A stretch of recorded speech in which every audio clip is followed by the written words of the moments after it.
तमिलनाडु के नए मुख्यमंत्री बनते ही आखिर थलापति विजय ने क्यों दे दिया इस्तीफा। शपथ लेते ही आखिर विजय को इस्तीफा क्यों देना पड़ा। क्या तमिलनाडु में हो गया बड़ा खेला। नमस्कार, मैं आपके साथ रीना झा बालियान। बड़ी शिद्दत के साथ चुनावी मैदान में उतरे थलापति विजय, जिन्होंने 108 सीटें जीतकर जनता के दिलों पर राज किया और अपनी फैन फॉलोइंग का एक एग्जाम्पल भी सेट कर दिया। लेकिन ऐसा क्या हुआ कि थलापति विजय को इस्तीफा देना पड़ा। एक तरफ उन्होंने तमिलनाडु के मुख्यमंत्री के तौर पर शपथ ली, तो दूसरी तरफ उन्होंने इस्तीफा दे दिया। क्या तमिलनाडु में कोई बड़ा खेला हो गया। पूरे विस्तार के साथ हम आपको जानकारी देने वाले, इसीलिए बिना स्किप किए वीडियो को लास्ट तक जरूर देखिएगा। देखिए, थलापति विजय जो है वो तमिलनाडु के मुख्यमंत्री ही रहेंगे, इसलिए आपको टेंशन लेने की जरूरत नहीं है। लेकिन उन्होंने इस्तीफा कहां दिया है, क्यों दिया है, ये आपको समझने की जरूरत है। दरअसल थलापति विजय चुनावी मैदान में जब विधानसभा चुनाव लड़ने के लिए वो चुनावी मैदान में गए, तब उन्होंने 2 सीटें चूज की अपने लिए। 2 सीटों पर वो चुनावी मैदान में उतरे। उन्होंने अपने प्रतिद्वंदी को टक्कर दिया, यानी कि उन्होंने अपने लिए 2 विधानसभा सीटों को सेलेक्ट किया था। दोनों ही सीटों से थलापति विजय ने चुनाव लड़ा और जब परिणाम सामने आए तो ये परिणाम देखकर थलापति विजय भी खुद गदगद रह गए।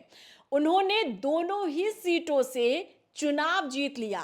इन दोनों ही सीटों की जनता ने पूरा भरपूर प्यार उन्हें दिया और ये बता दिया कि थलापति विजय जो है वो वाकई में थलापति हैं।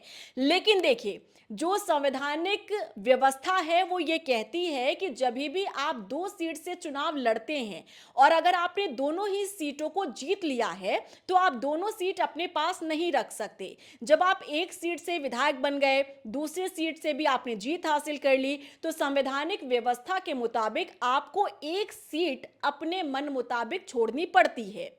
और ठीक ऐसा ही थलापति विजय ने भी किया।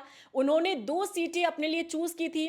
दोनों सीटों से चुनावी मैदान में वो उतरे और लकीली उन्होंने दोनों ही सीटों पर चुनाव भी जीत लिया। लेकिन जो रूल कहता है, जो नियम कहता है, वो ये कि उन्हें अपने पास एक ही सीट रखनी है, दूसरी सीट से उन्हें इस्तीफा देना पड़ता है। और यही कारण है कि जब उन्होंने एक तरफ तमिलनाडु के मुख्यमंत्री के तौर पर शपथ ग्रहण किया, तो दूसरी तरफ उन्होंने इस्तीफा भी साइन किया। और वो इस्तीफा कहां से था, उस दूसरी सीट से जिस सीट को उन्होंने छोड़ दिया है।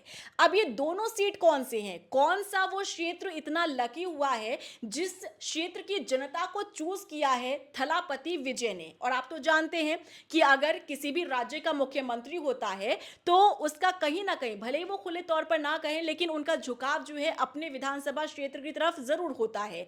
तो आखिर वो कौन सा क्षेत्र है जिसे अपने पास रखा है थलापति विजय ने, और कौन से सीट को उन्होंने छोड़ दिया है, और आखिर अब इस सीट का क्या होगा, पूरे विस्तार के साथ आपको बताते हैं। अब देखिए, ये सब कुछ जो हुआ वो 10 मई को हुआ था, जहां शपथ ग्रहण कर रहे थे थलापति विजय, और दूसरी तरफ कुछ ही घंटे बाद उन्होंने संवैधानिक कदम भी उठा दिया। उन्होंने अपनी 2 जीती हुई सीटों में से एक से इस्तीफा दे दिया। और भारतीय लोकतंत्र के नियम के मुताबिक, जैसा हमने आपको बताया कि कोई भी निर्वाचित प्रतिनिधि एक साथ 2 विधानसभा सीटों से विधायक नहीं रह सकता। थलापति विजय ने 2026 के विधानसभा चुनाव में उत्तर चेन्नई की पेरंबूर और तिरुचिरापल्ली ईस्ट दोनों सीटों से ऐतिहासिक जीत दर्ज की थी। और मुख्यमंत्री पद की शपथ लेने के बाद उन्होंने अपना इस्तीफा भी सौंप दिया था। और कौन सी सीट उन्होंने अपने पास रखी है, कौन सा उन्होंने छोड़ा है, ये आपको बता देते हैं। देखिए, त्रिची ईस्ट सीट को छोड़ने का उन्होंने फैसला लिया था। तिरुचिरापल्ली ये वो सीट जहां की जनता ने उन्हें भरपूर प्यार दिया, लेकिन थलापति विजय ने तिरुचिरापल्ली सीट को छोड़ दिया है और उन्होंने पेरंबूर सीट को अपने पास रखा है। इसके पीछे की आप राजनीतिक रणनीति को समझिए।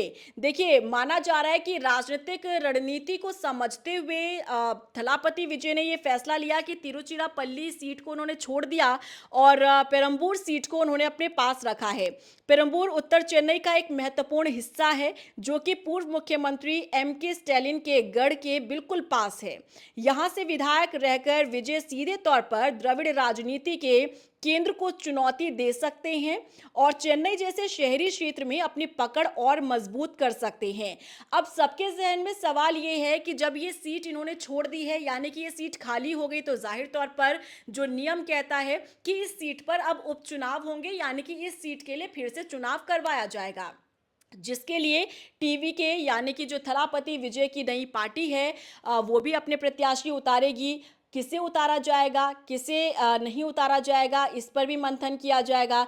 देखिए, विजय के इस्तीफे के बाद अब त्रिची ईस्ट में 6 महीने के भीतर उपचुनाव होंगे और जानकारी के मुताबिक टीवी के इस सीट पर किसी स्थानीय जमीनी कार्यकर्ता या किसी युवा चेहरे को मौका दे सकती है, यानी कि जिस कार्यकर्ता की पकड़ उस सीट पर होगी, उस क्षेत्र में होगी, जनता के बीच पकड़ होगी, टीवी के उसी सदस्य को, उसी पार्टी के कार्यकर्ता को टिकट देने में दिलचस्पी दिखाएगी। चर्चा है कि विजय अपने किसी वफादार सहयोगी या पार्टी के किसी वरिष्ठ पदाधिकारी को यहां से चुनाव लड़वा सकते हैं, ताकि त्रिची जैसे महत्वपूर्ण शहर में पार्टी का प्रतिनिधित्व बना रहे।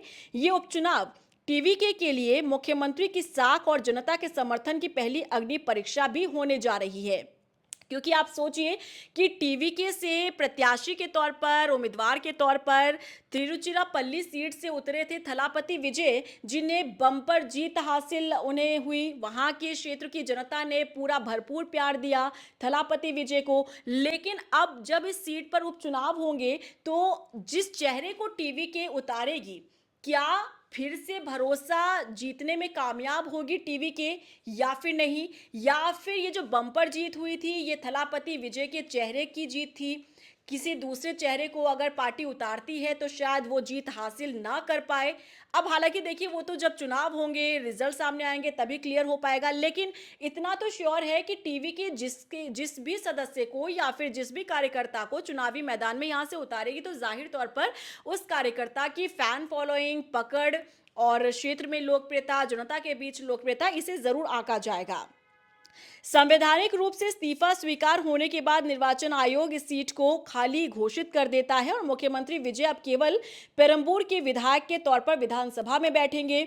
उन्होंने अपने समर्थकों से भी कहा है कि भले ही मैं एक सीट से इस्तीफा दे रहा हूं, लेकिन मेरा ध्यान पूरे तमिलनाडु और विशेष रूप से तिरुचिरापल्ली के विकास पर भी वैसा ही बना रहेगा जैसा कि मैं अपनी दूसरी सीट पर फोकस करने वाला हूं। यानी कि वो ये बताने की कोशिश कर रहे हैं कि अगर तिरुचिरापल्ली से वो किसी दूसरे चेहरे को उतारते हैं तो ऐसा वो ना समझे कि थलापति विजय से अलग कोई उतरा है। यानी कि यहीं से आप देखिए, इमोशनल गेम जो है वो खेलना शुरू हो चुका है।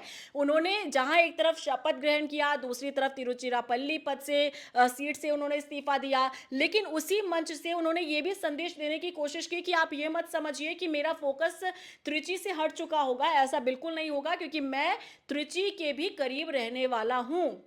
यानी कि लोगों का दिल जीतने की कोशिश यहां पर उन्होंने की है।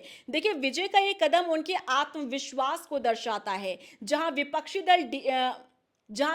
दल डीएमके और एआईएडीएमके इस इस्तीफे को लेकर घेराबंदी की तैयारी में थे, वहीं टीवीके के कार्यकर्ता इसे एक नए चुनावी समर के आगाज के रूप में देख रहे हैं कि त्रिची सीट पर होने वाला उपचुनाव ये तय करेगा कि क्या थलापति विजय की जो फैन फॉलोइंग है वो अभी भी मेंटेन है या फिर नहीं, और क्या जनता, इस सीट की जो जनता है वो क्या टीवीके के कार्यकर्ता पर भरोसा जताएगी, क्योंकि ये पहली अग्नि परीक्षा होने जा रही है थलापति विजय के लिए।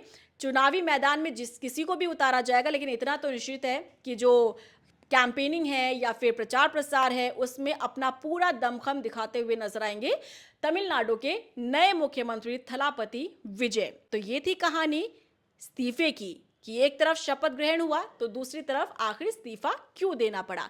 क्या रिएक्शन है आपका, बताइएगा। नमस्कार।